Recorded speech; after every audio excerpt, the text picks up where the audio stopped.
I'm sorry we can only come and give words and comfort, but we are thinking about you the whole time, and we really care about what's going on. So sometimes it's got more than financial. Well, if we can give you the odd smile here and there, that's important. So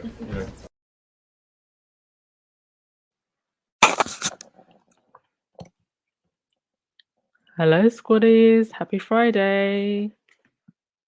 Who is Les Mills? Oops, sorry. Got an ad playing in the background. Hope everyone is good. The link to join the live chat has been posted and it will be pinned throughout the chat, of course. So if you would like to... Oh, Valerie's jumped right in. Hi, Valerie. Make sure your device is connected, hun.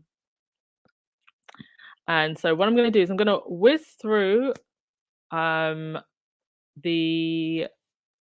main updates over the last 24 hours, and then we will get to the call-ins, all right? But if you want to be a little bit ahead of the line, please do enter the chat now. So welcome everyone to the Friday chat. Welcome to the mods. Thank you so much, mods. You've been doing a great job, not just in the chats, but also on the videos and community tabs and pretty much everywhere. The trolls have gone into overdrive, as you can imagine. Yes, thank you, Church for reminding everyone to thumbs up and hit that subscribe button. We've got over 300 to 400 new subscribers just in the last week alone. So hello to everyone who's new. It's usually when big events like this happen, that's when like a whole bunch of new subscribers come in naturally because people tend to find the channel. Robert Collins just said, Byline Times on TV, YouTube, great roundtable featuring Dr. Shola. Oh, I haven't seen that. I'll go and check it out, and everyone else go check it out as well. Dr. Shola always has something good to say. So do Bylines, so the two of them together. I definitely need to check that out. First, Netflix stock is up. Not surprised. So Harry and Meghan's documentary, the first episode actually got more views than the first episode of The Crown. At least in the UK. We haven't got all the viewing figures for the other countries, but in the UK, yes, number one in the UK, number one in the US. And it's crashing Netflix. So sorry and rest in peace to everyone who said that Harry and Meghan were going to end up irrelevant and destitute. Rest in peace to all of you. Greatly disappointed, I'm sure. All right. Nadine, that music is working well with what happened now with My Queen and King. So the music is actually called, hang on a sec, because I know a lot of you asked. So it's called Get Out of My Way by Tape Machines featuring Vicky Fox. That's the song. Get Out of My Way, Tape Machines featuring Vicky Fox. And I believe that you can actually download it. Right. Hope's Garden, you are loving Meghan's gown. Yes, custom Louis Vuitton. Just call up LV, call up Bernard Arnault and be like, I want what Meghan's having. Please do it in my size. Then Louis Vuitton will be like, that'll be 10 grand, please. Hi, Chef Sandy Love. Happy Friday to you and everyone as well. Joyce is number 3 in Nigeria. Fantastic. Number 1 in the Netherlands, Lily. Fantastic. Thanks for letting us know, our international friends. All right, let's get straight to it because there's already 3 callers in the back. I don't want to keep you waiting. So, yes. Let me just get to my slides. Yeah, they're losing it here on this island. Losing it. Like, these were some of the headlines. And these are just 2. This is just the Times and the Star. We'll get to the Daily Fel in a minute. Oh, we'll get to the Daily Fel, honey. Let's start with the other ones first. They seem to be going with this picture, quite a lot of them, of Harry and Meghan and the dog. I don't know. Is that Guy or Pula? One of them decided to put strips in front of their faces and the dogs as well. I don't know. Maybe it's because they're looking happy and while everybody else on this island freezes and has to go to warm banks. But Harry and Meghan are making their own money, whereas we're still paying the royals. 100 million a year. So who should we be mad at here? Harry and Meghan or the government and the royals? I actually saw a segment today on BBC where there was a BBC correspondent and she was like, and coming up next, how you can find out where you can go to a food bank if you, sorry, not a food bank, a warm bank if you need to go to a warm bank. And she said it with such glee. Like it's just a normal thing now. And to see the amount of outrage that Harry and Meghan have caused in comparison to the outrage over what's going on in this country at the moment, it's a whole sickness. Like this, I need a faculty of psychologists to sit down and look at the tabloid reading royalist section of the British public right now and really analyze what on earth is going on with them. Because this is insane. You've got the Daily Mail had 18 pages on Harry and Meghan today. 18 pages. James O'Brien over at LBC actually went through, because I didn't believe this when I first saw it. I was like, no, somebody's just, I mean, I know the Daily Fail is a fail, but somebody's just trolling by posting this. And then I watched LBC with James O'Brien, and he actually went through the physical paper, page by page. Insane. Oh, and by the way, today's edition, not only did it feature 18 pages of Harry and Meghan, you also had a couple pages where they were focusing on the wives and girlfriends of the football players at the World Cup. Not the sportsmanship of the competition and not anything else that's hugely important going on at the moment. 18 pages of Harry and Meghan and then a couple of pages about the footballers' wives and girlfriends. It's a sickness, a whole sickness. And of course, this was the cover. They very strategically chose these two pictures. Oh, and that's Rebecca English's article on the front cover. And then on the inside, you also had Sarah Vine calling Harry a very damaged man. Sarah Vine, who even Michael Gove did not want to stay married to. That's Sarah Vine. Let me just find my slide. Where is it now? Yes, this Sarah Vine. Sarah Vine, who said that she has a niggling worry about Harry and Meghan's relationship. Girl, you are focused on the wrong marriage. You are focused on the wrong marriage. And the same Sarah Vine, FYI, who walked into the Trump state dinner with Rose Hanbury. She also posted today in one of her many rant tweets, why is it okay for Meghan to mock our culture in this way? Or does racism only work one way? Now, this is in response to Meghan, who was pretty much making fun of herself. She wasn't making fun of the whole tradition of curtsying and bowing, which in this 2020, anybody, I think most straight thinking people realize is completely outdated. But she was making fun of herself. She wasn't making fun of the actual tradition itself. And, even if she was mocking the bowing, which she wasn't, it's not racist to do that.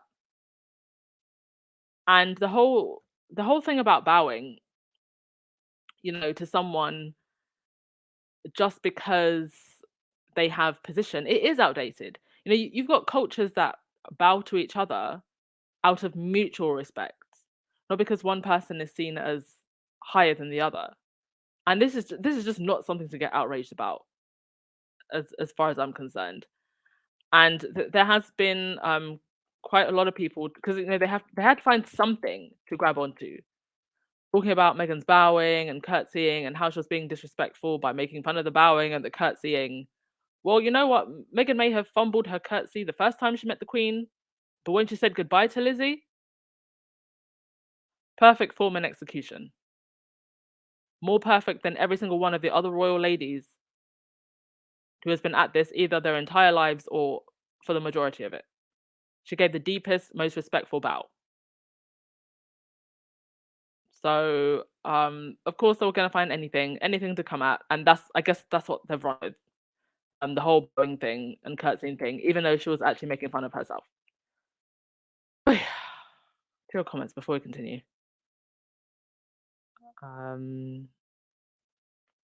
Lily, I'm so glad that I am here with you. I'm tired from defending them the whole day on Twitter. Honestly, take a break from Twitter. Take a break.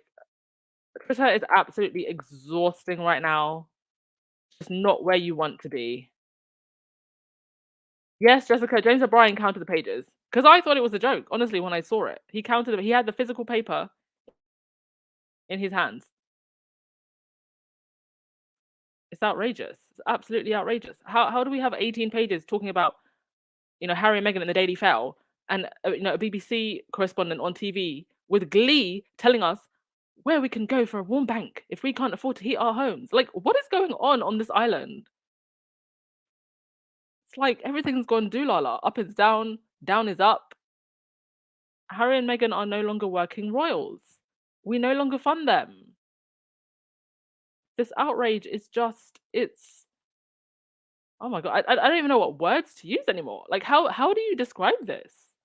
I've never seen anything like this before. some of your comments about Sarah Vine is going to get me banned if I read them out loud, but just know that I agree with you. Yes, Rita, they want to find anything to be angry about other than what they should be angry about. And now you've got people nitpicking over things that Harry and Meghan said. And my response to that, wait, where did I have it? Sorry, my slides are all over the place today. Yeah, you had this guy here, and this echoes quite a lot of the hater sentiment. He said, a complete disgrace, one of the most shameful moments in our island's history. Perhaps our greatest monarch, who gave her whole life in service, basically greeted with contempt by an American celebrity, appalling beyond measure. If only y'all were this concerned and outraged about Jimmy Savile and all of the other weirdos connected to the monarchy. Like, where was the level of outrage from the media, from journalists, and from the British public when word was going around about Jimmy Savile's antics? Someone please answer me that question. Right. There are a couple of brands though who are taking the whole thing with a little bit more humor. Snapchat posted this. You never know what a lens can lead to. Obviously, because one of the revelations from the documentary was that Harry and Meghan connected through friends on Instagram.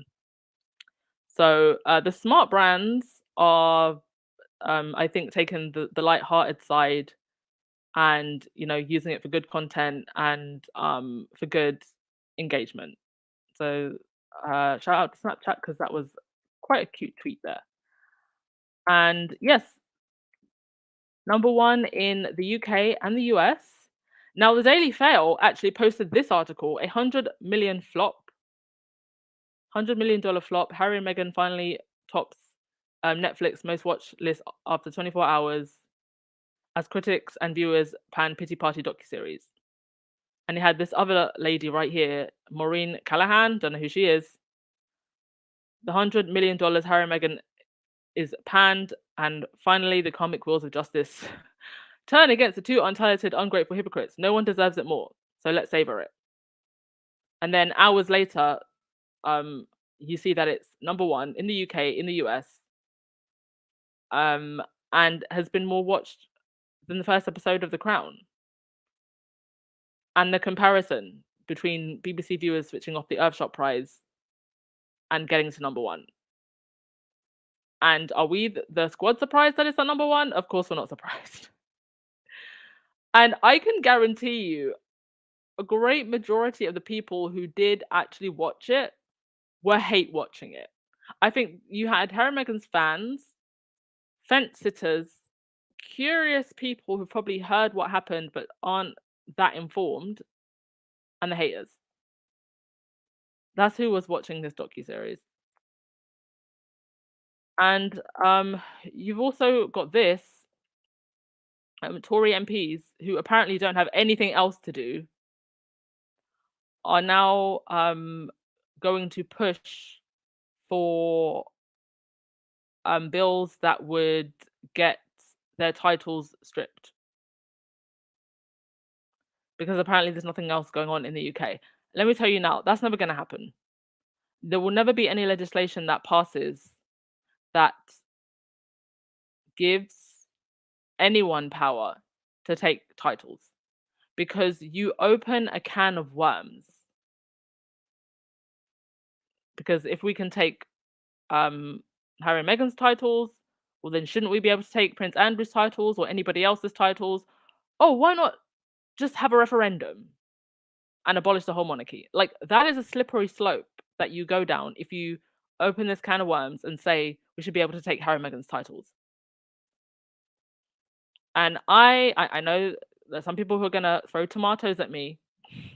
I am that petty Sussex fan who was just like, do you know what? Take their titles. Take their titles. Please unleash the drama. Because if you take their titles, well, I think you can safely say that probably 90% of Harry and Meghan's fans aren't actually royalists. They're Harry and Meghan fans. So if you take their titles, as far as their popularity or the money that they're going to make, it doesn't make any difference. And it's just going to prove that those titles really meant nothing. And of course, if they take the titles, then we all know that the goalposts will just change. So all I have to say about the whole taking the titles thing is I dare them. Like, do it. Please bring the drama. Also, in regards to the Netflix documentary, at the beginning of the documentary, you see a sign that says members of the royal family decline to comment on the content within the series. And then a royal source, these sources again, said that neither Buckingham Palace or Kensington Palace or any member of the royal family were approached for comment on the content of the series. Now, Netflix came back and said that they were given an opportunity to comment. And then a source from Kensington Palace then came back and said that Kensington Palace did receive a comment request, but from a third-party production company via a different unknown organization's email address. They contacted Archwell. So who's lying here? Is the Palace lying or is Netflix lying? Mind you, it's only a week ago when the whole thing happened with William's godmother. They claimed that they had contacted Ngozi Fulani about the whole incident that happened at Buckingham Palace. And then Ngozi Fulani went on television and said, no, they haven't contacted me. So who's lying? Netflix or the Palace? You tell me in the comment section. Hi everyone, if you just joined us, don't forget to hit the thumbs up button and subscribe, please. Rita, I'm laughing at the British people. This is also embarrassing for the whole country. It's really embarrassing. And as much as we can scream and yell at the press and the whole of Fleet Street and Rothermere and Murdoch, at the end of the day, this would not be happening if the British public this is only happening because the British public is allowing it to. We could stop this if we wanted. And the press definitely isn't going to stop because we know how much money they're making from this. Lorna, in The Guardian today, H&M statement after criticism about their family pictures, they said they never asked for privacy. Do you know what? Honestly, I'm so sick of the whole privacy thing. Like, the fact that they keep latching onto that, it's just like, is that all you have? Do you know what? Even if they did say that and then later on backtracked, who cares? Who cares? You know, to the people who hate the Sussexes but are obsessed with them, you have the right to go mind your business. Nobody's forcing you to be here. I can bet you there's 700 going on 800 people in the chat. I can bet you there's people listening that don't like Harry and Meghan. Remember the comments that I read the other day of those people who were saying, oh, I need to stop following Meghan. The fact that she's doing so well is hurting me so much. You have the right to go and mind your business. You don't need to be here. The only people that need to obsess over Harry and Meghan are their fans. I am an obsessed fan. I am an obsessed fan. I say it loudly and proudly. I want to know what Meghan is wearing. I want to know about their projects. I'm excited for the next podcast because I'm a fan. That's what a fan is meant to do. But some of y'all are here claiming that you don't like them, claiming that you can't be bothered about them, and you watch and follow every single thing that they do. Maybe it's just time to admit that you're a fan. Right, I'm going to get through some of your comments, and then I'm going to take some callers, and then I'll do some other slides, and then I'll take some more callers. Cheryl, first they said the marriage would not last. Now the world can see how in love and devoted they are to each other. I'm waiting for the truth about William and Kate's marriage to be exposed. Well, on that, let's talk about Dan Wooten, shall we? So Dan Wooten tweeted, "It's obvious a very cruel dig at William and Kate by Harry. For so many people in the family, especially the men, there can be a temptation or an urge to marry someone who would fit the mold as opposed to someone who you are perhaps destined to be with." Now, that's what Harry said in the documentary. And Dan Wooten automatically assumed that he was talking about William and Kate. He never mentioned names. He could have well been talking about his father and Diana. And then my royal account responded to this saying, they so desperately want to be able to talk freely about that marriage, aka the Wells's marriage, and are praying the Sussexes give them the cover to do so. He and Eden were the first to report publicly about Rose Hanbury's feud with Kate. Exactly. So all of this outrage from Dan Wooten and Eden and all of these other royal reporters is fake outrage. They really want to talk about the Wells's marriage. That's what they want to talk about. But they're muzzled. There is some kind of injunction on talking about certain things when it comes to William. And if they break that injunction, I don't know if you know this, but under the law, you could actually have your assets taken away. That's why they don't talk about it. Because it's not just an injunction, it's a super injunction. And I bet they're wishing that Harry and Meghan would say something so that the floodgates can open and that they, the tabloid reporters, can talk about it. Right. Jen Commonwealth, you say, me too, take the titles, stop talking about it. Like, really, take them. Take them. Here's me being petty. God, I hope Harry and Meghan never listen to this podcast. All right. I'm going to stop talking and I'm going to take calls now. Just a reminder with calls, please make sure that your camera is off, audio only. No swearing or cussing, please. And try and stay on topic and be mindful that we have a diverse community. You get 2 to 3 minutes, I'll say, to speak. And if you're taking a little bit too long, I'm going to play this sound.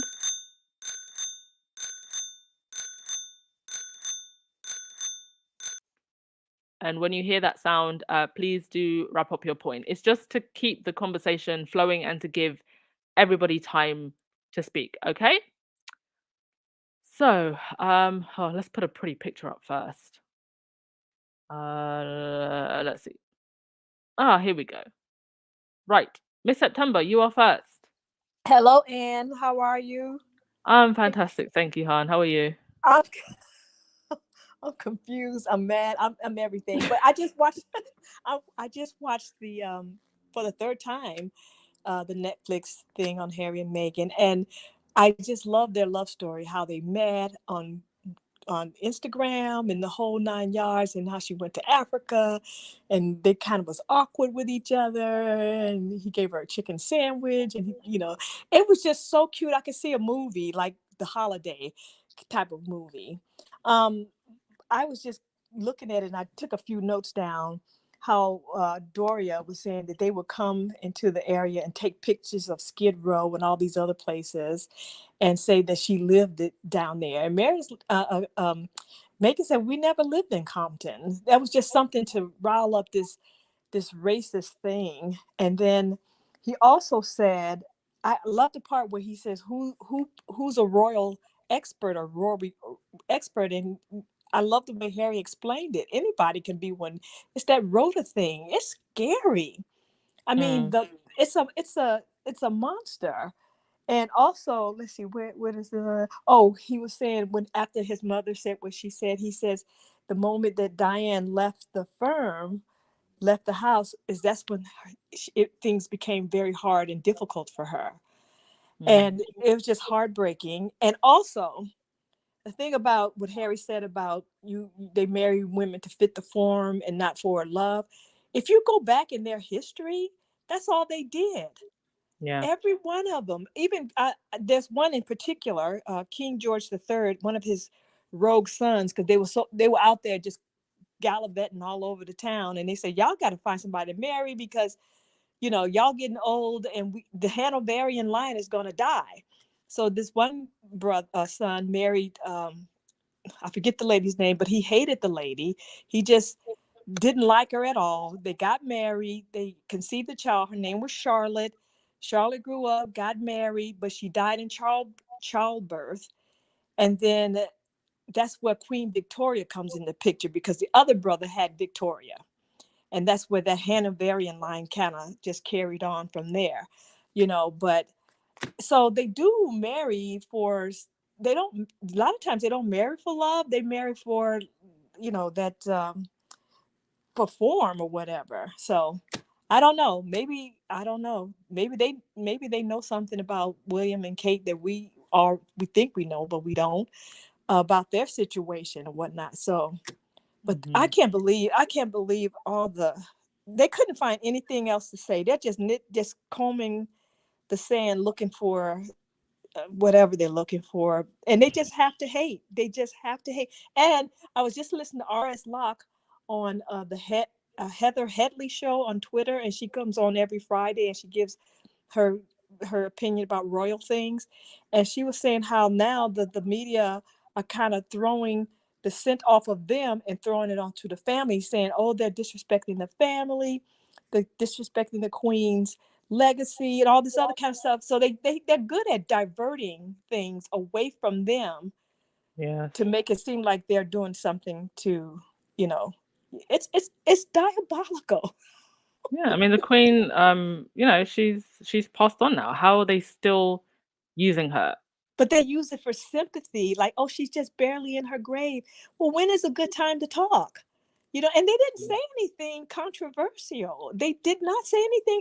They're just mad at the fun that they're having. And also, that one guy, that historian, said something to the fact that when you're born into that gilded cage, you are not allowed to pick a vocation.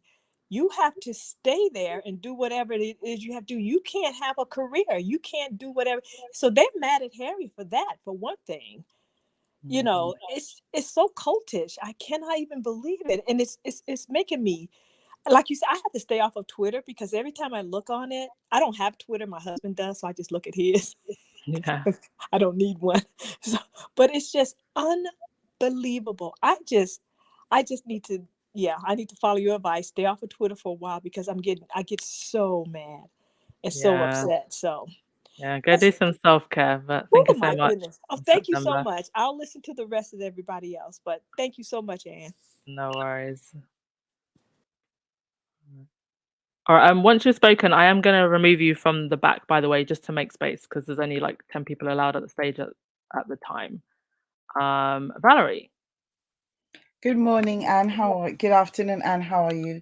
I'm got great, my thank you. timer on, so I'm going to bring like Go for it. right. I found it I thoroughly enjoyed it. I loved the way how it was set up. It reminded me a bit of when Harry met Sally, the ceremony when he said, how did you meet? And the music was playing in the background, and it was really nice. It was lovely to see that, because all you see is that you always see for many years, for 6 years now, you've been hearing from the paper side. And unfortunately, but it's lovely to hear from their side. And what was lovely was when she was trying on that coral dress. Do you remember the one they were in New York, when she went to New York? And then he said, oh, tell me you're going to get that. And then those men were underneath her dress, fixing it and sewing it up and so on and so forth. And what was another thing too, which was I was very surprised about, is that her relationship with her niece, and she wanted her to come to the wedding, but she couldn't. How Samantha was getting on, but I'm still glad to know that she's still in her niece's life. Yes. Also, was very the lies and all lies they told about Meghan was. Do you remember when they said how she never liked his, she never got on well with his friends? And Mm. that's not true, because when she used to bicycle, when they used to come over to England, she was constantly bicycling them. They were always bicycling all over the place. I think the problem with the press and the things like that, there is a very right-wing agenda, and they want to go back to the days of the empire. They have nothing. They know they have nothing, and so they continue the misogyny, the racism, the things like that. They want to continue. So, and a lot of them are going to die of heart attacks, because you can see it's just hard. Mm. That's my 2 minutes up. All right, thank you so much, Valerie. And also to your point about the sorry, Meghan's niece, both Scamantha and also her half brother were on GB News and Talk TV trying to refute Meghan's claims, but Ashleen spoke for herself. She was very sincere. And there's so many pictures of her actually on Meghan's old Instagram and circulating around. So I just think, the Markle half siblings, give it a rest already. Light side. Light side, are you there? I am. I had to switch to the other screen. I don't know how you do this. So 2 minutes. Valerie had a timer. I was like, "What is that?" And she was like, "That's my timer." It's fine. Okay. Let me Don't try worry. again. I'll ring my ringer if you're going a little bit too long. It's fine. I agree 100% with Ashley. I love Megan's and Ashley's relationship. I wasn't aware of her presence before, who she was, but really just love how close they were. So I'm gonna fly through my little bullet points because we don't have a lot of time. But the first thing I noticed and mentioned in the beginning of this podcast was the disclaimer. It was the third disclaimer about the royal family and how they had declined commenting. Um, and we had been told that they weren't even contacted initially. But then they tried to recant that statement later on, which Ahmed actually posted, saying something to the other of there's a third party, blah, blah, blah. To me, it was just an excuse to deflect the fact that they were not trying to participate or partake in that. I'm going to start off with some positives. So I thought it was cute that Harry was talking about a list that he had for a person, Yeah. and and he was like, he did the same thing in the Oprah interview. He has a way of saying like, I'm not gonna address that. He's like, I'm not sharing the list. And Yeah, and then he was like, "Oh," and then he looked at Megan and he was like, yeah, "This is the list." yes. He was like, and she was like, good answer. I love that. But I have to say that everyone has a list until they meet the right person, and clearly he did, So Mm-hmm. some notable mentions through the three parts so far for Hirsch, John Holt, and also another British writer or journalist, David Olusoga. I probably butchered that last name. I really appreciated their input on their insight into what was going on in the media and the racial side of things, being someone of color in Britain. They kind of did a nod to the Martin Bashir interview. They showed a small clip with this Diana. And I actually used part of that clip. I made a video with Megan and Diana because I think I've said this in the beginning that I always saw some similarities between her and Diana. But I'm glad they actually mentioned it and referenced it. Um, Prince So, I adore him. I really felt that Harry's life was saved by his experiences in Botswana Yeah. with this amazing person. You know, I think people say that he was a friend to him, but I think he also was a father. I think that a lot of who Harry is now is because of his experiences. And, maybe just being in touch with someone that actually allowed him to be himself and to see the world through a different lens.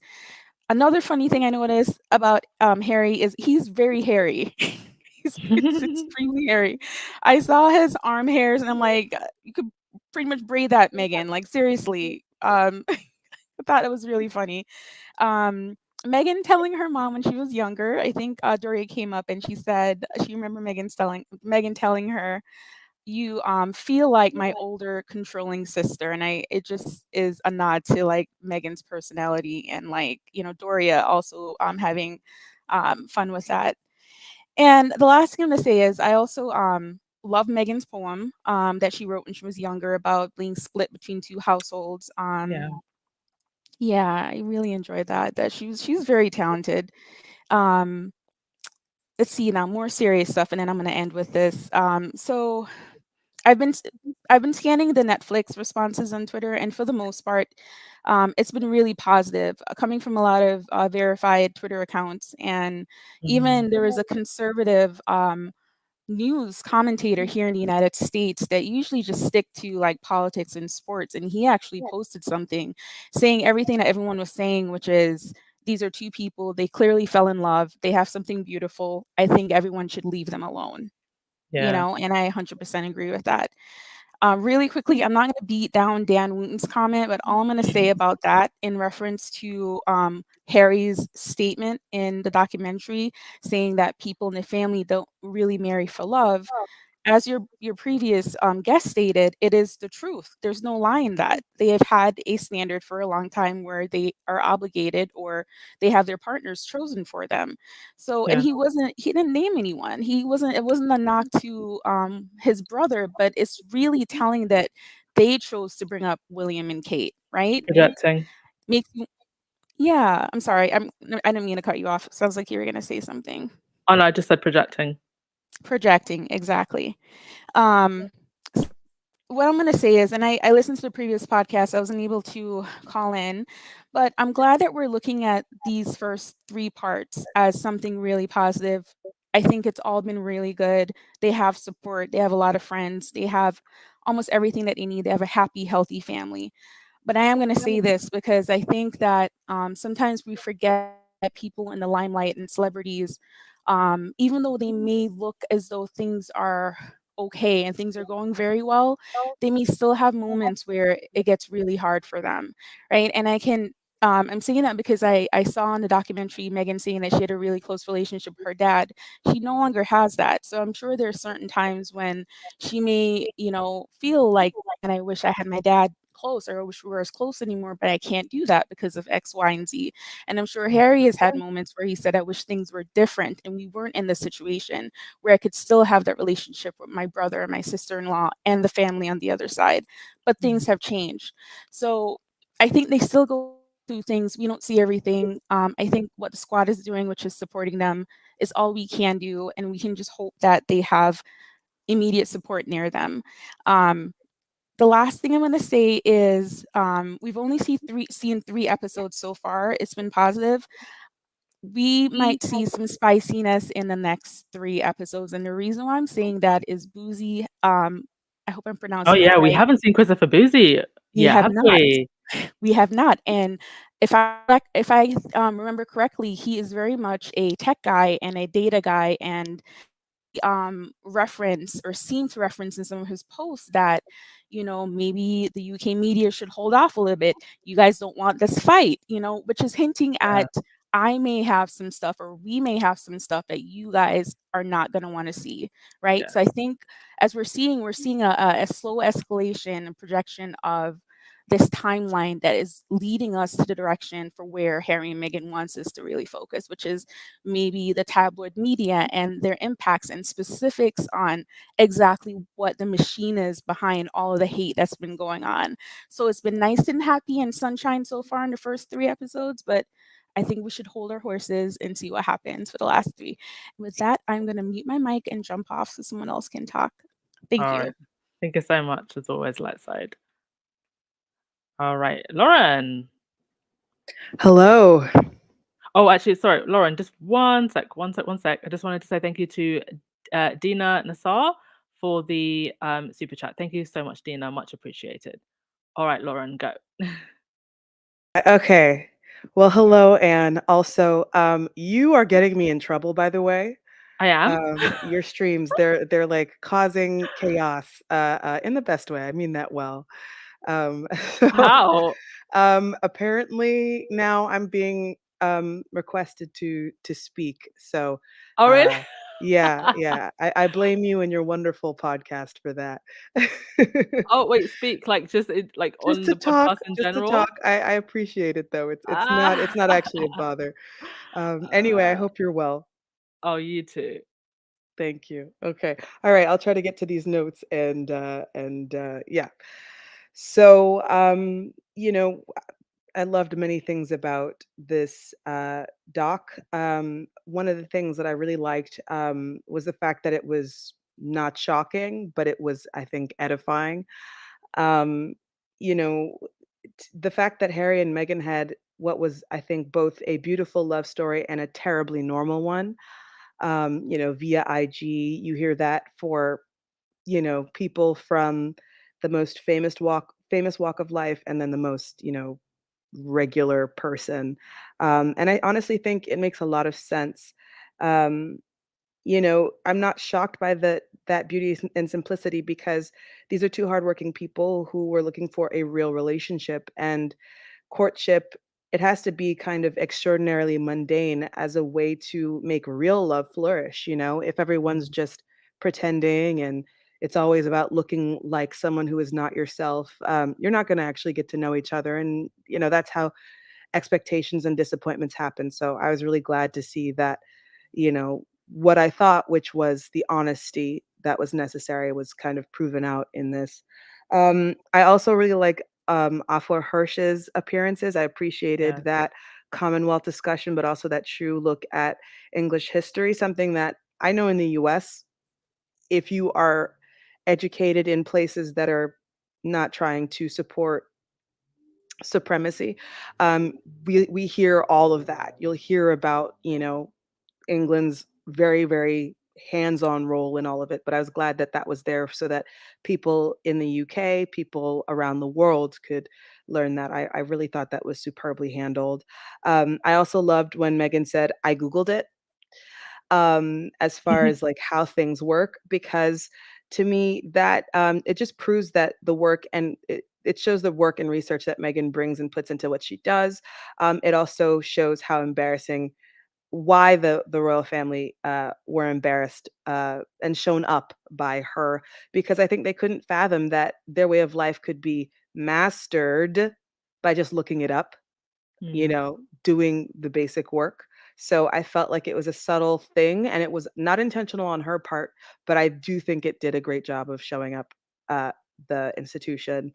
Um, and I other things I liked. I love the shots of H&M in their garden. It was frankly just healing to witness them living well and seemingly unbothered. So I also love the consistency of Meg's use of white interiors, the fact that her home in Toronto, that her Frogmore cottage and Montecito, all of them had that same creamy. Oh, looks like I have someone at the doorbell. Oops. Let me get that. Can I come back? Is that a thing? Yeah, I'll let you go and then I'll let someone else speak and then you can Yes, come and yes. finish afterwards. Sorry. All right. No worries. Okay. Joe Blogs, hey, hey. Hi, Anne. Good evening, squaddies. Hope everybody's okay. Oh, I'm going to try and get through this quickly. I've actually got a list. Oh, go on. Several things are going on. I loved when Harry spoke yesterday about these invented protocols, because we kept hearing about all these protocols that Meghan had broken. And I could see Harry thinking, well, they never existed in the first place. I Yes. thought it was really good when Meghan said, and she had said it before, that she never Googled Harry because she wanted to know Harry through Harry. But what she did do is look at his Instagram, where he was telling a story about himself. Oh, yes. I think what we see, the difference we see with Harry and the rest of the family is, when you're at work and you have that colleague whose desk always looks full, but they're not really doing much. They're just busy looking busy. Mhm. That's what I see going on here. And I like the way they've been very clever in using the first 3 episodes to tell us about their love story, how it started, where it is. And I think this whole thing is going to culminate in, it's actually going to bring us right to where we are today. And it's really going to show the treatment they've been put through. And I think he's going to leave on a profound note. And I sensed that when I saw Professor David and Afua Hirsch speaking yesterday. And I know how much they inject into the British history, its role in slavery, its role in colonialism. I think Harry is going to leave them with a really profound message is, do you know what? I am bringing your past to the front and you're going to have to address it. There's going to be no more escaping it and pretending it doesn't exist. I caught an interesting glimpse of Holly and Phil's program yesterday, and they had Giles Brandreth on. And I remember Giles since I was younger, and he's always been very favourable to the Queen. I think he's written for her. He's very close to her. And he was saying that he appreciates their story. He thinks some of it is a little bit out of the way, but it is what it is. But one thing he did say that struck me, he says, I actually like Harry. He says, and I tell you why. He says, I think it's beautiful that they're telling their story. They're clearly very happy. They're clearly very in love. He said, but I think he said his nephew or his grandson said to him, don't you ever dare say anything bad about Harry. He said, because I served with that guy and he is an honest to the core guy. He is a really, really good person. And Giles actually said, because of that, he says, I've developed an even greater liking for Harry. And for me, it was quite good to hear him say that because I know he does hold a lot of weight in the circles who deal with the royal family. So I think that was really, really good. Another thing I think Meghan is disliked for is because she came in as an intentional woman, a woman with real intentions to do good. And when she put her feet to the ground, she was really effective as what she was doing. There was no wishy-washiness going on. When I try to think of everything Kate has been involved with in the last 2 decades, and I can't think of anything that's really come into fruition that's sustainable. And I think that's where we're seeing the jealousies creeping in. Also, despite what we've been told, I mean, we, the squad, is no different, but the world is getting to see that Harry and Meghan are truly, truly in love. And I think a lot of people are struggling to come to terms with that. Because don't forget, they kept selling this narrative, oh, she's bullying Harry, he's not really happy. We guess it must be really miserable on behind the scenes. And we're actually seeing, no, they are genuinely in love. And I can attest to what that feels like. I mean, my husband and I, we've been together 37 years. We've been married 25. Oh, We still hold congratulations. hands. We still hold hands. We're still laughing on the road. Okay, we're not the royal family, but when you love somebody, there's a pride in, even if you're not physical with them, the way you look at them. And I just don't ever see that with William and Kate. Yeah. And I think it was really interesting that Meghan said, she just thought that what you see in the official capacity when you're out doing a job, you kind of get home and you go, and you relax and everything changes. And she was And it pleasantly doesn't. surprised that that formality continues. Yeah. And I could see people today were having a go at her saying, oh, she was trying to say William and Kate are different behind the scenes. And I thought, you clearly weren't listening to what she was saying. She was Right. actually saying, I thought it would be different, but it's exactly the same. Now, if we think of all the informalities that we see in front of the camera, if that continues into the home behind closed doors, then it's purely, as far as I'm concerned, it's purely just a business arrangement. It's Yeah. like you have dynasties come together because they want to maintain a bigger dynasty. That's all it is. It's not. It's nothing more than that. And I think, yeah, a lot of people are going to be surprised. And we've seen the picking and sniping at them. It's almost like, ha ha ha, they're pretending to be in love. No, they're not. When love is real, you see it and you Yeah. feel it. And I think it's genuine. And I think Harry and Meghan are genuinely happy. I think there's been a lot of tone deaf moments, and I'm really glad the way Harry and Meghan has structured this series, because we're seeing a beginning, a middle, and an end. I think will culminate in where we are now. What I think is also going to come next, as your colleague was just alluding to, you're going to have like the Chris Boozies and Miss Anne Harriman saying more. And it's going to be really powerful people lending a voice to this story. And I think it's a lot of people are going to be taken by surprise. I know there's already some backpedaling starting. And I really hope, and not, I don't hope, I hope they speak on the briefings, not to be malicious, because I don't think they would do, but just to cross the T's and dot the I's. That everybody's denying, no palaces were leaking anything. But we heard this for the last 6 years. Our palace sources said, briefings from the palace.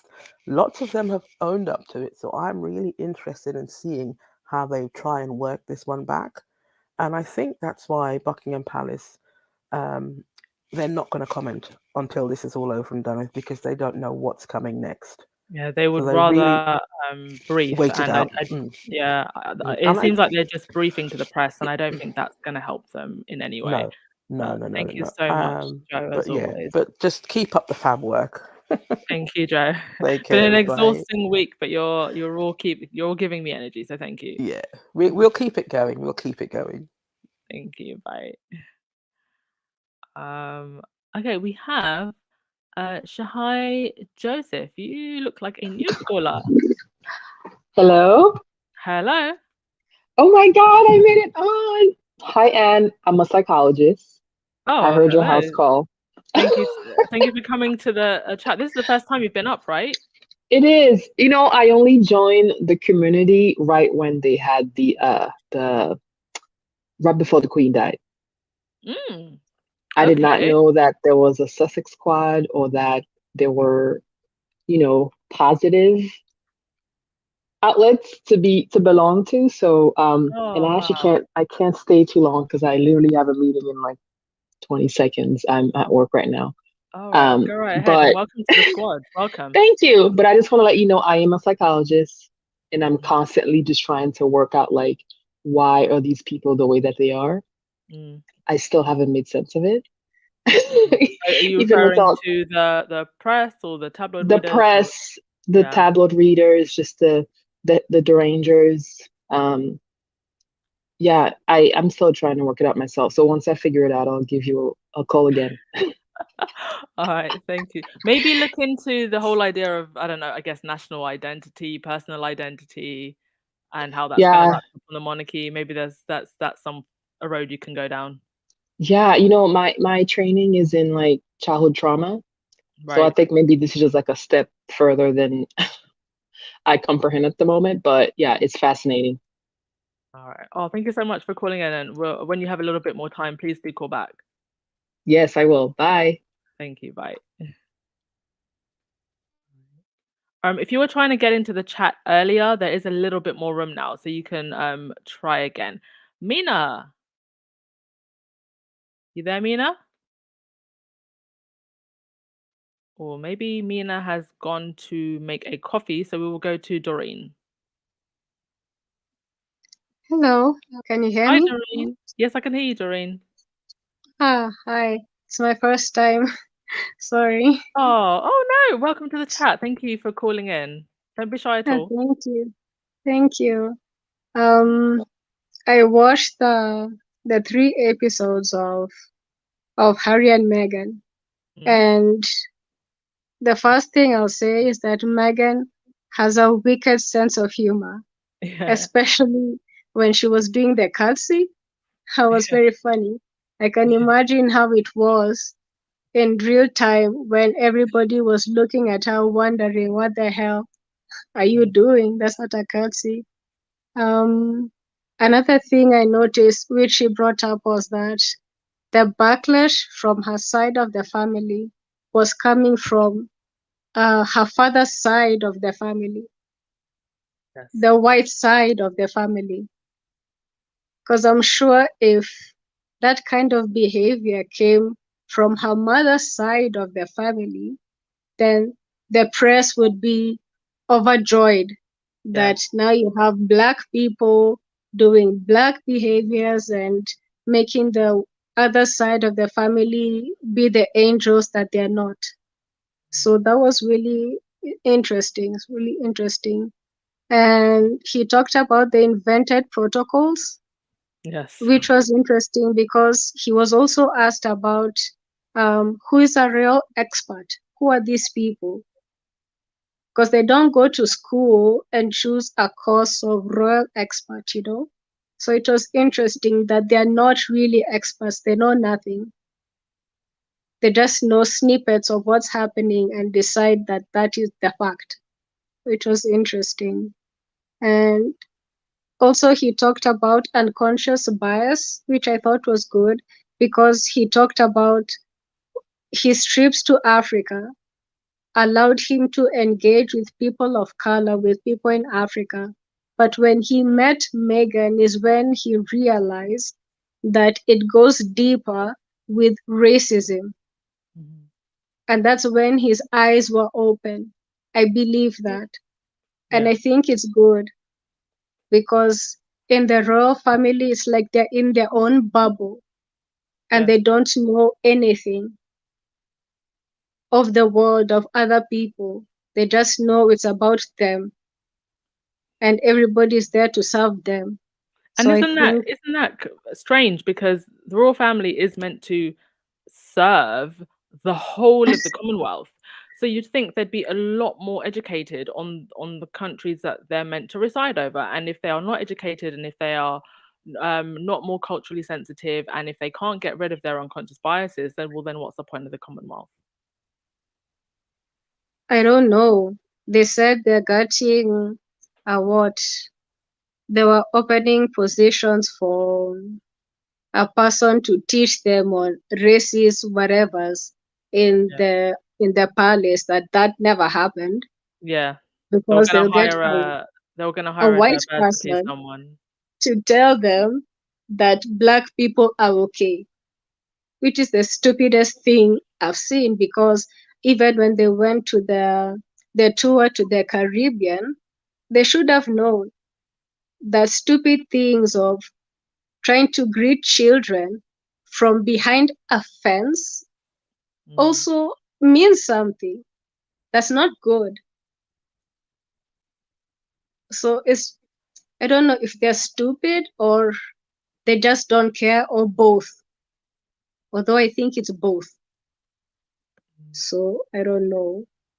And one of the other things, like when they mentioned Jason North, I was like, ha, finally, finally. But Yeah, they slipped it in very carefully. Like it was like yeah. a little preview. I feel like Huh. that's what's gonna come next, right? I can't wait because he's such a douche. But okay, it's fine. I'll be patient. Yeah. And another thing is that I love the relationship they have with Doria Hmm. in that family because it shows they have a good support system, Yeah. a wholesome, loving support system, which I don't think William and Kate have because their support system is mostly material, which I don't think helps them a lot, Mm. which is strange. And also because Kate is there with her early childhood, whatever things, and is here bashing the mother of a child. Like, it's so stupid. No, it is. She should know that whatever happens to the mother when the child is in the womb actually affects both. Yeah. Yeah.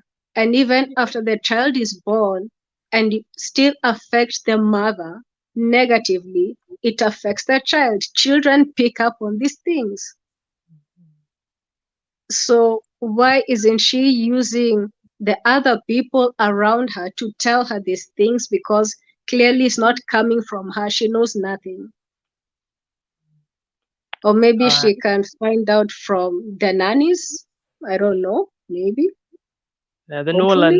Northern nannies who apparently cost about what £80,000 a year. But thank you so much, Doreen, for your comments and calling. You're most welcome, and thank you for having me. No worries. Bye. Bye. All right. MZ. Hello, MZ. Hello, Hi. How are you? I'm fine. Good evening. Thanks for having us. Because No we're worries. actually me and my sister here listening.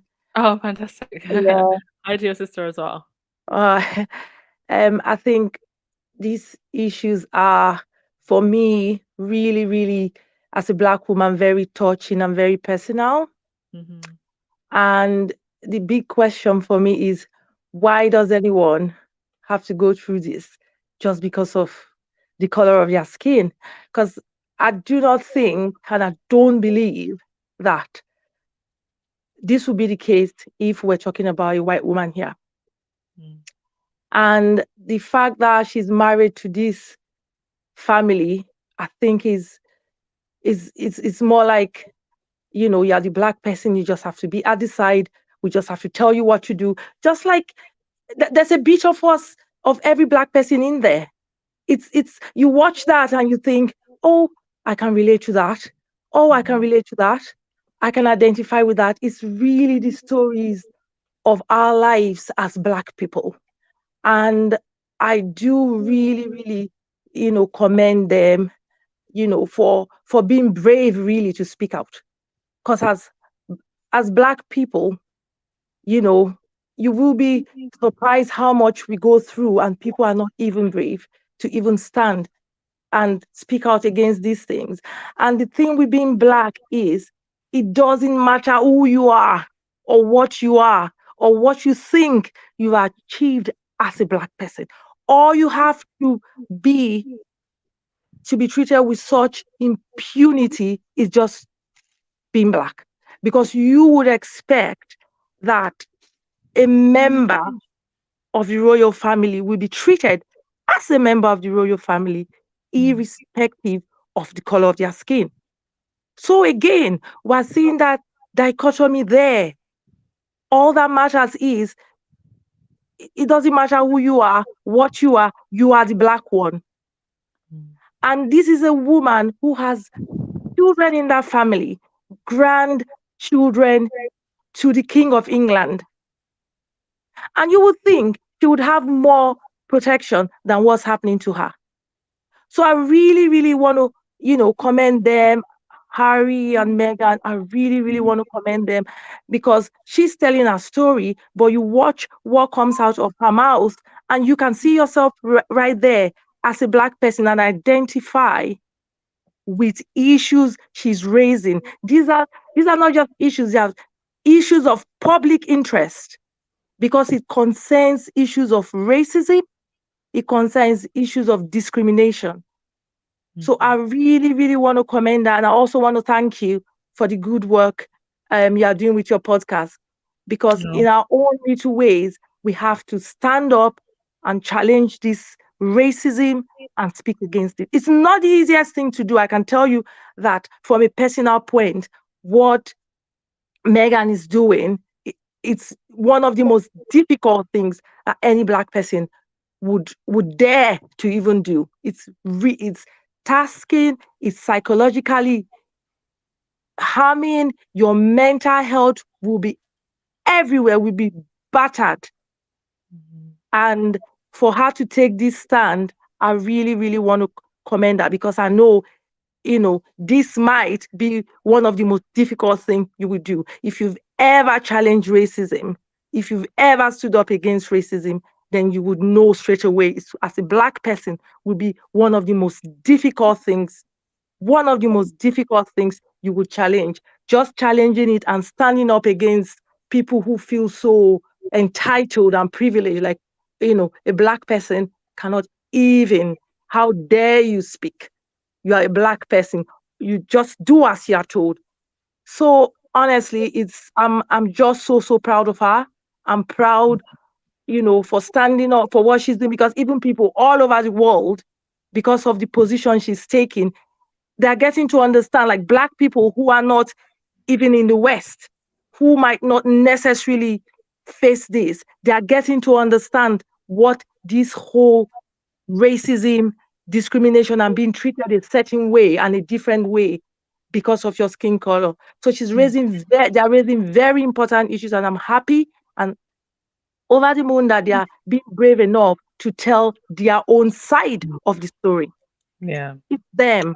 They have the right to tell their side of the story, and they have done so. We can have haters and people who come and say what they like, but they are having a chance to tell their own side of the story. And I think they deserve that chance. They deserve that right. And they have every right to tell their stories, and they can tell it as much as they want. It's their story. To hear it from their own mouths, it's their right. And especially since everybody else has oh tried yeah, to tell their story for them. But thank you oh so yeah, much for that, oh yeah. MZ. So thanks for having us. Thank you. No worries. Have a great evening. All Bye. right. All right, Rahini. Hello. Hey everybody. Hi everybody. How are Can you you, hear me? Rahini? Yes, I can hear you. Yes. Once again, I am in work, so I cannot misbehave. Every single time I cannot misbehave. Oh, So I I love love you guys. You guys are at work. You're about to go to meetings. You're about to go to the gym, and you still come here. Oh, I love it. right. And first of all, Argentina. Woohoo! Oh yeah, do you know what? I have it on silent in the back. We won. We Is won. it? Yeah. Yes, we did. So yeah, so I have a little list. Let me try to get through it quickly. First of all, allow me to rename these Fridays Accent Fridays. That's been Accent in the chat. Fridays. Yes, Accent Fridays, because we come from all around the world. Yes. So that's a better name. Um, Megan. One thing that jumped out at me about Megan, right? Allow me a little bit. Some years ago, there was this. I had just come off a really terrible relationship, and this guy invited me out. He said, "Listen, he's been watching me for a long while, but he know I had a man, so now he not single, so he asked me out." So I said, "Okay." So I was kind of excited, but I told him the truth. I said, "Listen, I came off of a bad relationship, and you know, there will be no giving of cookies because I'm not really in the mood for that." Right. And he was like, "Okay." So I decided, okay, take a chance on yourself. I bought a new dress, was bright yellow, it had X in the back, it was beautiful. And then I sat there and waited for this man for 4 hours. And he did not show. What? 4 hours. So when he finally called me, he said, "Well, here's the truth. You told me I wasn't getting no cookies, so I didn't bother come." And I'm like, really though? Really? And when I look at Megan, he was half an hour late. And she was ready to be like, "Okay, that's it. I'm gone. I'm not." So Mm, it tells you this is a woman of standards. So, yes. and because at that time she knew he was Prince Harry. She knew. And the fact that he was late, it wasn't good enough. Like that's unacceptable because she has standards. You compare her to cousin KK. How long has she waited? Over 9 years. Listen, no man need 9 years to decide he wants to marry you. No man, Mm, none, none. And not only that, it is a known fact that Harry gave William Diana's ring as incentive to propose, propose. because Yeah. he inherited it. And thank goodness, because that ring is cursed. Thank you, thank you, God, Harry. That was Diana talking.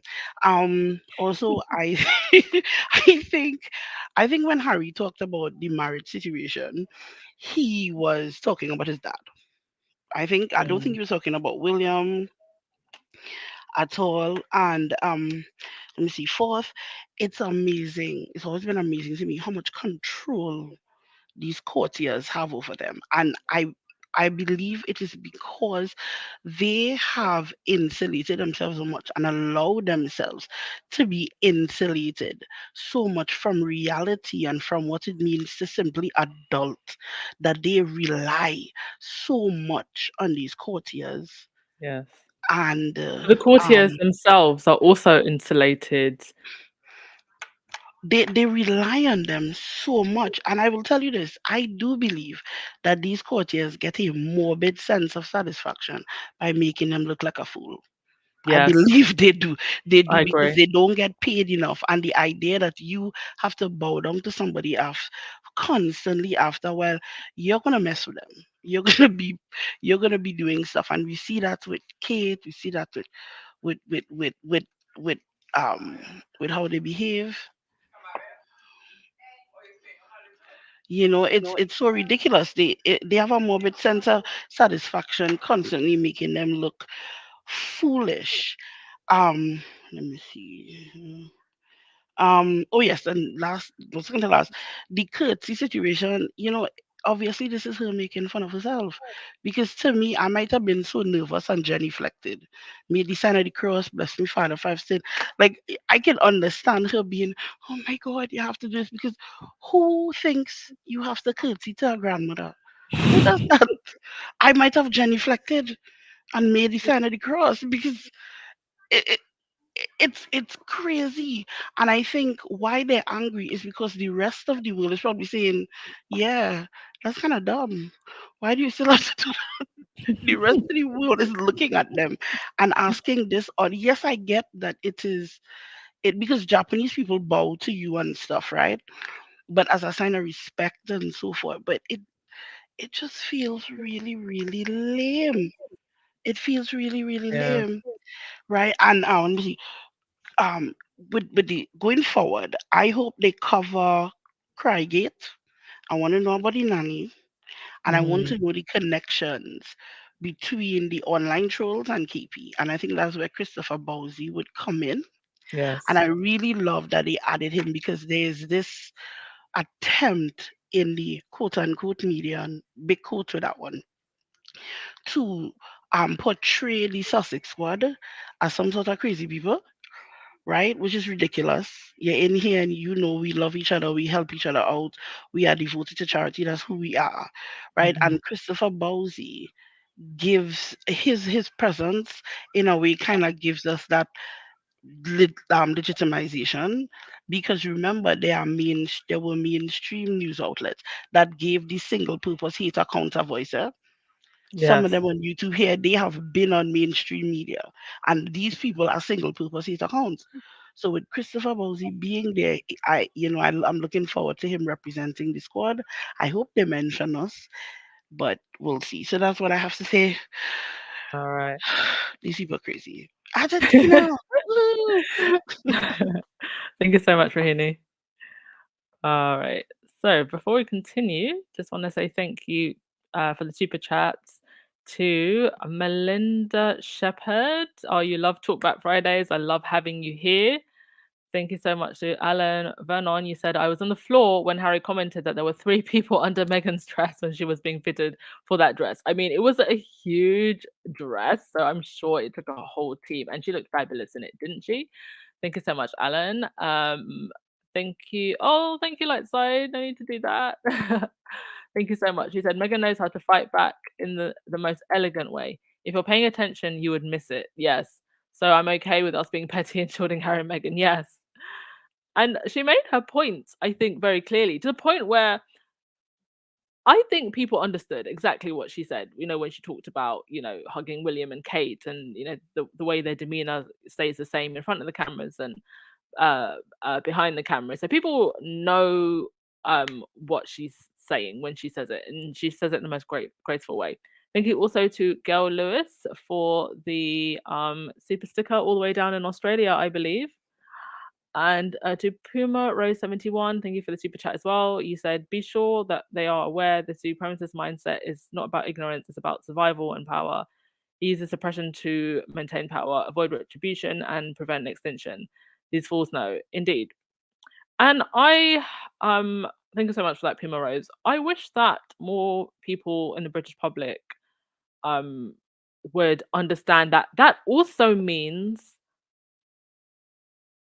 oppressing them. If you are a working class British person earning the average wage, there is nothing that you gain anymore from this institution having so much power, from this institution being given £100 million a year of your taxpayer money. There's nothing for you to gain here.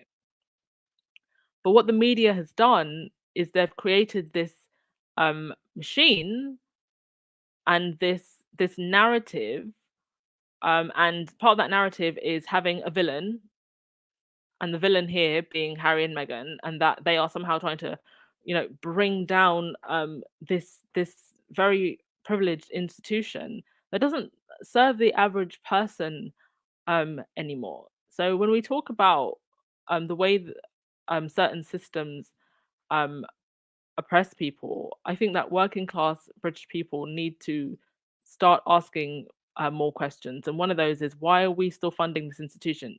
If we're going to have a royal family, then fine, let's have a royal family. But at the very least, they should fund themselves.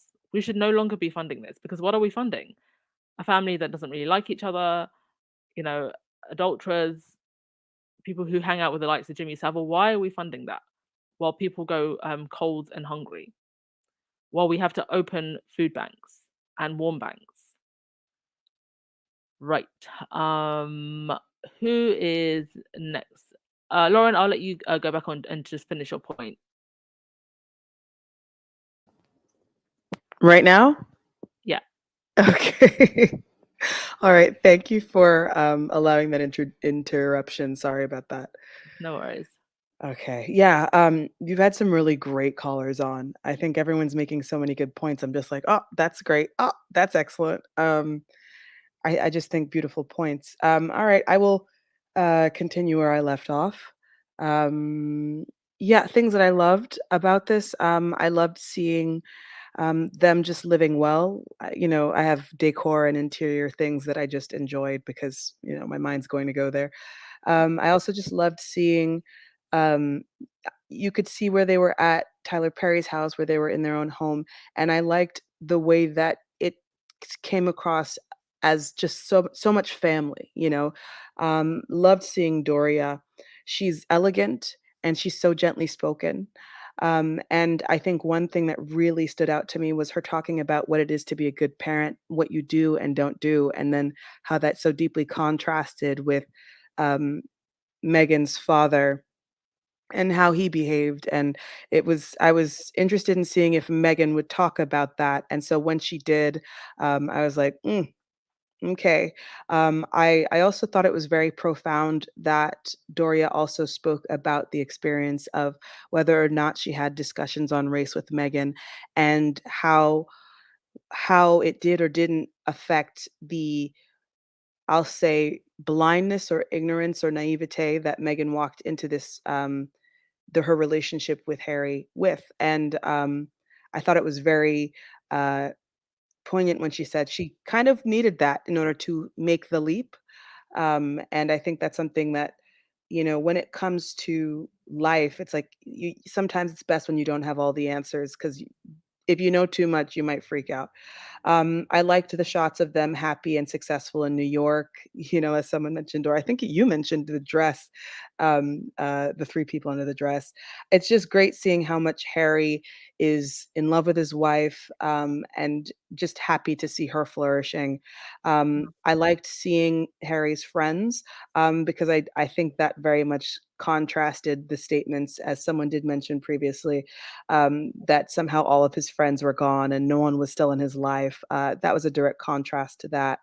And I do believe that they released this documentary as Harry and Meghan sans titles to inoculate themselves against the potential. I don't know why or how they would do it, because I think that'd be the monarchy shooting themselves in the foot. But removing the titles, the documentary still will hold up even without those titles, because it doesn't have it in Yeah. the titles for the doc. I do think, as far as part 2, that we'll get bombs of honesty, and I do mean explosive devices of honesty.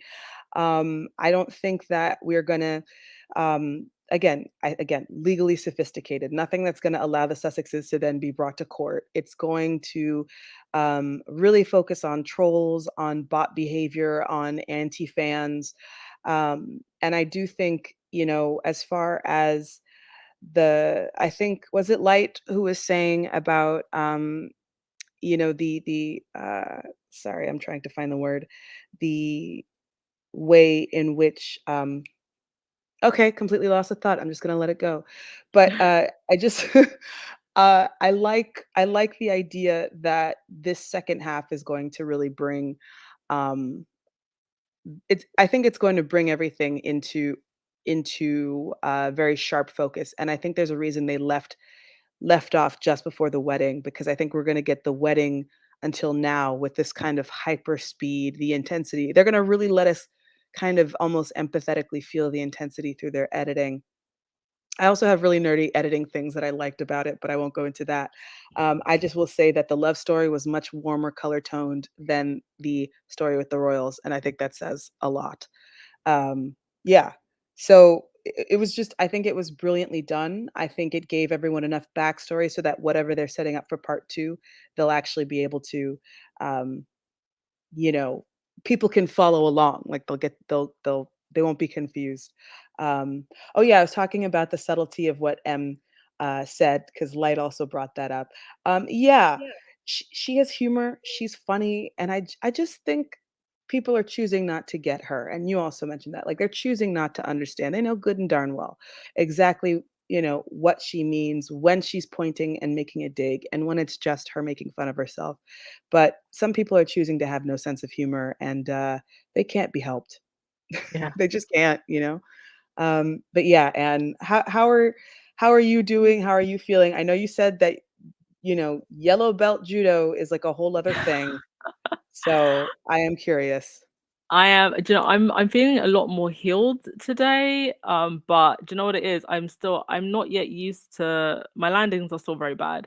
So Mm. but I'm honestly, the last 2 days I have been wrecked. I took a lot of hard hits Oh on no. Wednesday. So it's like been dragging myself out of bed, dragging myself to like sit down. And even today, like today's podcast, we were meant to go, I wanted to do a much earlier one, and I had Yeah. to move it back because honestly, guys, like my body, it was It's wrecked. like broken. It's like Yeah, recovering. yeah, Oh it's boy. recovering from the hits. But thank you for asking. But anyway, anytime I come on, you guys just fill me with more energy, and I appreciate you all so much. The feeling is mutual. Thank you. All right, thank you so much, Lauren. Alrighty. Thanks. All right, Lady Windrush and Luna, you're going to be the last two that I take, and thank you so much for being so patient. Go ahead, Lady Windrush. Oh, hello. Yeah, this has been quite a upheaval. To be honest, I've just wanted to stop. I just want them to leave Meghan and Harry and the family alone, because they're treating them as if they've got no children. And it's only a matter of time to start on the kids. So it needs to Yeah. stop. And I think that's one of the things I wanted to say. That they need to stop. And I think we need to really let them know, bring the kids into it more so they'll stop, because people have a lot of compassion for Yeah. kids. So I think that needs to be amplified a lot. It's not just Meghan and Harry, it's the kids, you know. So it's a sad situation. And Kate, as Miss Doolittle, I didn't want to say her name. She needs to also step her game up, because I think because she's not really as effective as Harry and Meghan, that's why they're focusing all their attention on Harry and Meghan, because they get all the publicity. Yeah, you know. And what else have I got to say? And another thing as well. How dare they think they've got the right to choose who someone loves? I find that quite strange. Look at all the failed marriages, and Harry's had the courage. He's probably, the courage to go out there and find someone who he's going to genuinely love. If they'd made his dad you know, if his dad was allowed to make his own choices, maybe he would have made the right choice in the very beginning. Do you Yeah. understand where I'm coming from? Yeah, of Yeah. course. So I think all that it's too outdated. Their style is too outdated, you know. And targeting Prince and the Duchess, I just can't understand why they've just so focused on them. I find it strange. It's like they hate to see love. Yeah. What do you think? I mean, it's definitely a money-making machine, and this is something that's been um addressed many times. And the press is not going to stop for as long as they're making money. So I think the question is, now, how do we get the press to stop?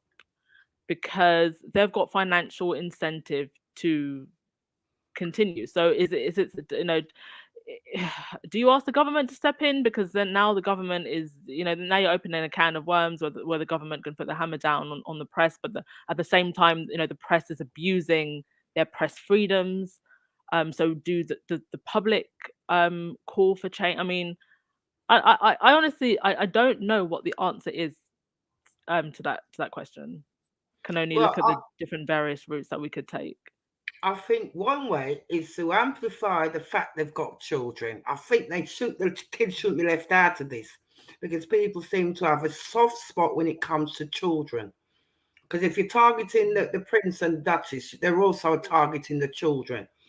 Another thing I was thinking, another way, I hope it stops, and I hope Harry's got this ace card under his sleeve, is to have a picture of the Queen holding her grandchild and put it in the book. That would stop it. Do you think it would stop it? Because That would stop. I honestly think they would find. I mean, do you remember when we actually found out that Lilibet's name was Lilibet, and the way they acted? Mm-hmm. I do understand, but for them to see a picture of the Queen holding her grandchildren, you know, that would reduce it at least.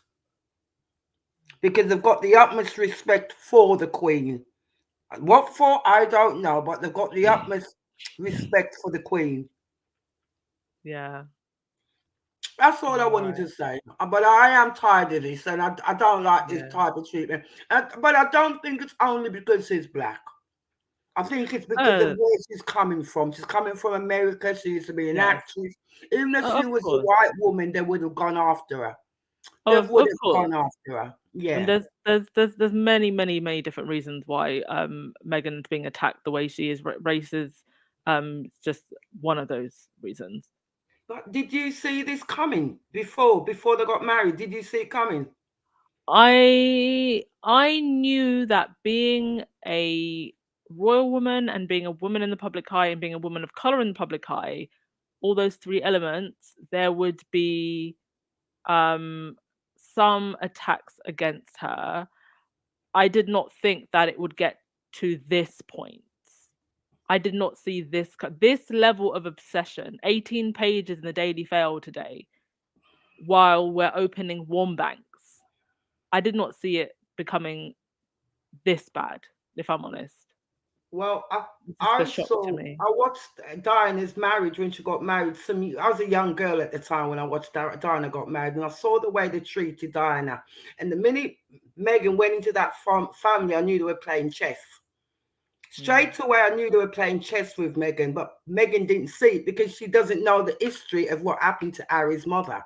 Well, I saw what happened to Harry's mother. Yeah, I was around and saw how they went after her non-stop. And when she actually went in that family, I thought to myself, God help Meghan. That's what I thought. I said, if only she knew when her own family was attacking her and the royal family was pretending to embrace her, I knew they weren't on her side. And to see a black woman stand in the church and taking pictures with the Queen, I knew they'd never accept it. Even in the church, when the pastor, the black pastor, was preaching for ages, he knew that there's something wrong. He felt the spirit. He says this ain't right. All they were doing at that particular time, they were checking out all of Meghan's allies. Right? They thought they were above all the celebrities walking in and out of the church. You could feel the energy. I saw it. I thought, my God, she doesn't know what she's walked into. And because Meghan walked in there outshining the whole lot of them, it created a big problem. Yeah. She made everyone see Mrs. Doolittle's inadequacies. That's what she done. So that's what it's all about, jealousy. Yeah, so that's all I got to say. But I saw it from the very beginning. I thought, what has she put herself into? Because after what I saw them do with Diana, chasing her and all kind of thing, and I went after Fergie at one time, but Fergie clung to Diana. Yeah. Because Diana was going through marital problems. They clung to each other, and they went after Fergie. You know what I mean? And they put Fergie in her place. So because I knew that bit about them, I thought, God help Meghan. Yeah. And here we are now. But thank you so much, Lady Windrush. Okay, thank you. I'll just continue to listen, and thanks for finding the time to listen to me, love. Yeah. No worries. Ring in any Friday. Thank you. Okay, thank you, sweetheart. Thank you. Bye. So, okay, a couple of things before I let the last call is going to be Luna. Before I let Luna on, Verda, yes, I don't know if you were listening to the other day's podcast, but the reason you were not allowed to come on was because there are two other people who made accounts named Verda Sanchez, and both of those accounts were fake accounts, and they were blocked, right? So I unblocked one, thinking, okay, I've unblocked the real Verda. That was the fake account. And then I couldn't understand why you still weren't able to comment. So I went back and I saw another Verda Sanchez. So I unblocked that one. And then you still said that you couldn't comment. And it's only when I went back and I found the third account, and then I finally realized, oh wait, this is the one with that Verda's actual avatar. That's when now you've been unblocked. So I'm very, very sorry about that. It's not the first time this has happened. We had a similar thing with Lydia Washington's account, somebody making a fake account and writing troll comments. So I'm very sorry to you, Verda, or anybody else that gets mistakenly blocked, because there's just trolls here trolling. But that's why you haven't been able to comment all this time, Verda, because I've been thinking, oh, I've unblocked her, but it was actually a troll account. So I'm very sorry about that. Glad you're back. Right. Luna, going to let you on now, and you can finish us off. Well, thank you so much. And I love your show. This is the first time I've been able to call in because I normally am working, but I took the day off. I'm going to be really brief. I actually have a lot of hope from this. I love the show. I stayed up to midnight. I live in California. I stayed up to midnight to watch it, and I watched all 3 episodes and then had to go to work at 7:30 in the morning, but it was worth it. For me, I'm a very spiritual person, and I believe in what the thought we put out there is what we manifest. And I think it's really interesting that everything happened all at once. We had, the awards.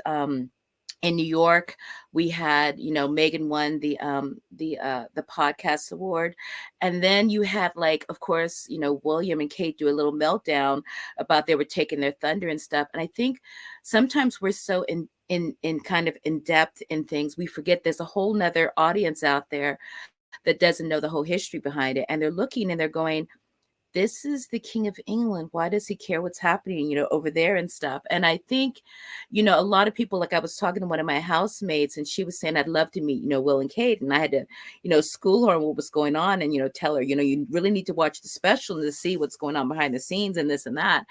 And I think that this special is giving a lot of people the opportunity, we know what we saw in the papers and, what we've seen, and heard about, but we're actually getting to see it from them.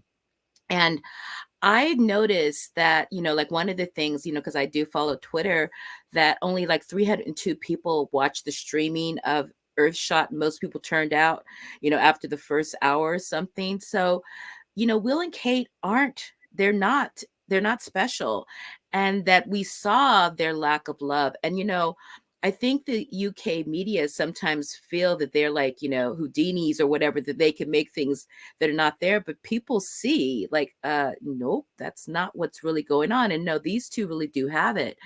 And I love Barron and I think he's great, but he keeps saying that, the royal film will always be there.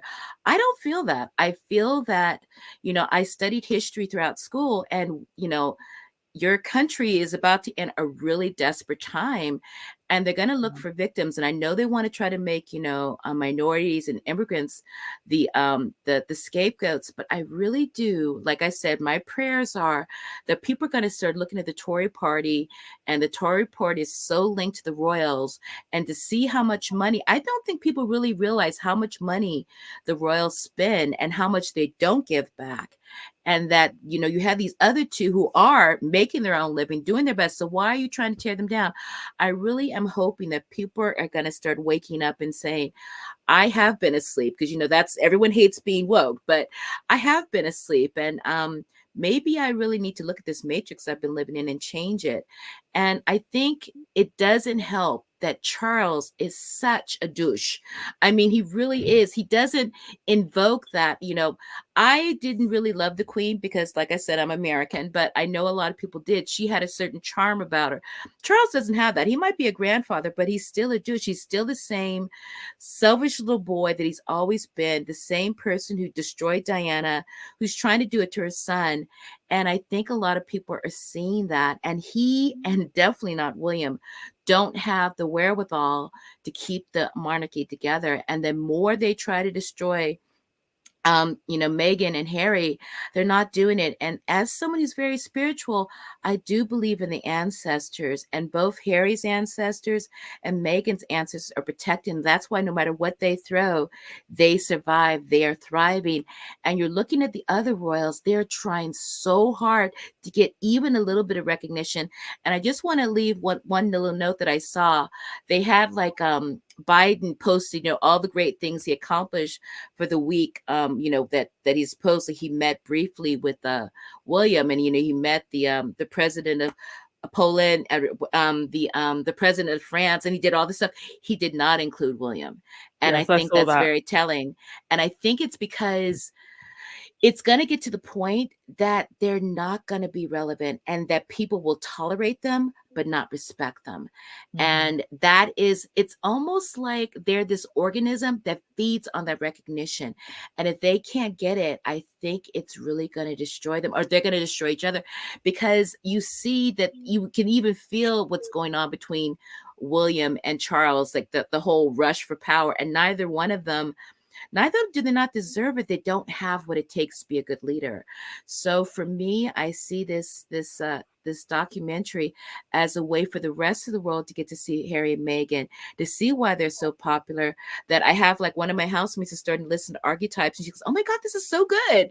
And they're doing what they need to do. I think what we need to do is just keep out there. And when I take on a troll, I'm really good, because I have a trickster energy in me, and I just tease them till they lose it. I'm not vicious, but I just tease them. Like, this woman was talking about Megan's a narcissist. And I said, little girls shouldn't use big words they don't understand. Do you know what a narcissist is? And I just kept going on and on till she lost it and started fuming at the mouth. And it's like, I was happy. It didn't cost me anything.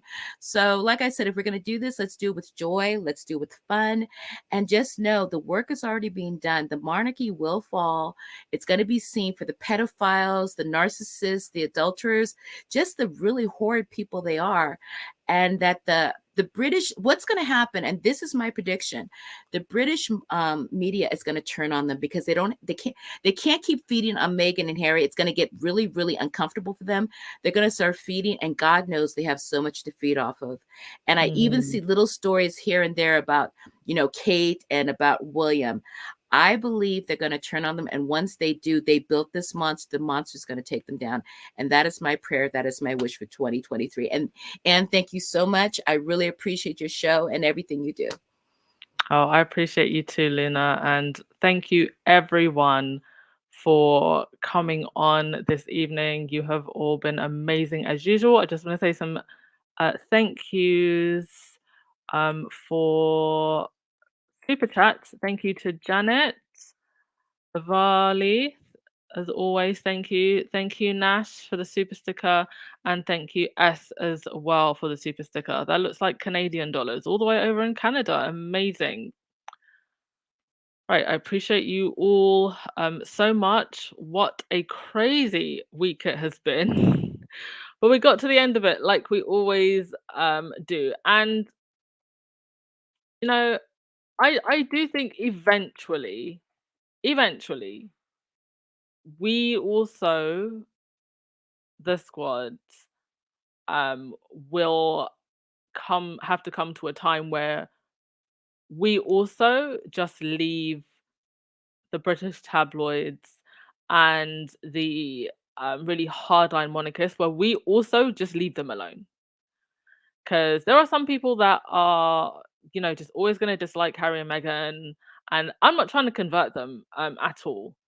I would just prefer if they left them alone, because I think the attacks are unwarranted. But just understand that we don't have to convert everyone. We're not trying to convert everyone.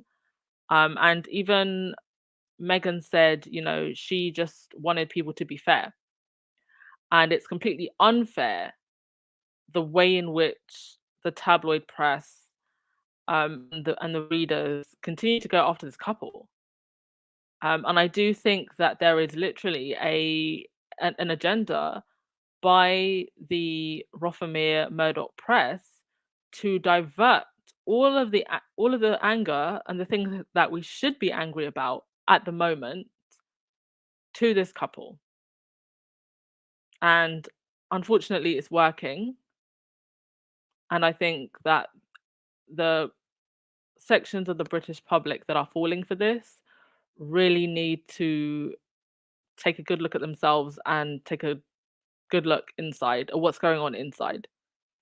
Because, like I always say here, you don't like Harry and Meghan, you don't have to, and you don't have to pay attention to them.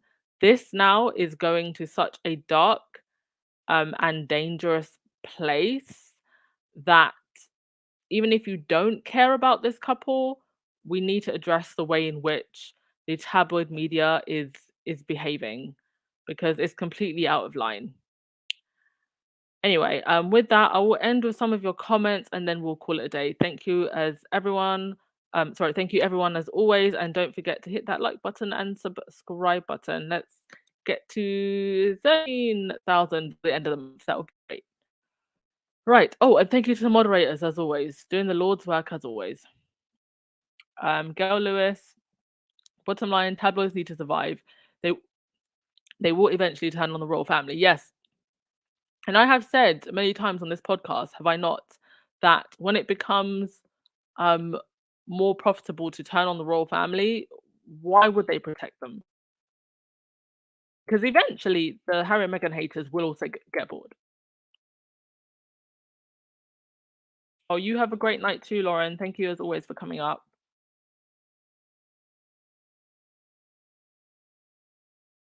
Yeah. Cheryl, thank you for reminding everyone to hit that thumbs up button. Leno, what gets me about them using the word narcissist to describe Meghan and criticizing her for seemingly enjoying being around people is a trip, because the whole point of being a role is performing. Exactly. They're just putting on a performance, a fairy tale for people, so that you don't ask questions about what's going on behind the curtain, right? And also, do remember to take a break, everyone. Even last night, I actually had the picture I was going to show you. Last night I went to the theatre. I went to see Jersey Boys. I took a nice walk around London, went out with a friend. Don't forget to do this stuff also. Do your self-care. Go outside and touch grass. Let's not become as deranged as the as the derangers. Yeah, make sure to live your best life as well. I'm sure that's exactly what Harry and Meghan would want you to do. All right, Eleanor, I'm going to give you the last word of the day. Bye, everyone, and have a blessed weekend indeed. Right, let's dance our way out, everyone, and I will see you. Will I see you tomorrow? I will see you tomorrow, maybe, but I should see you on Sunday.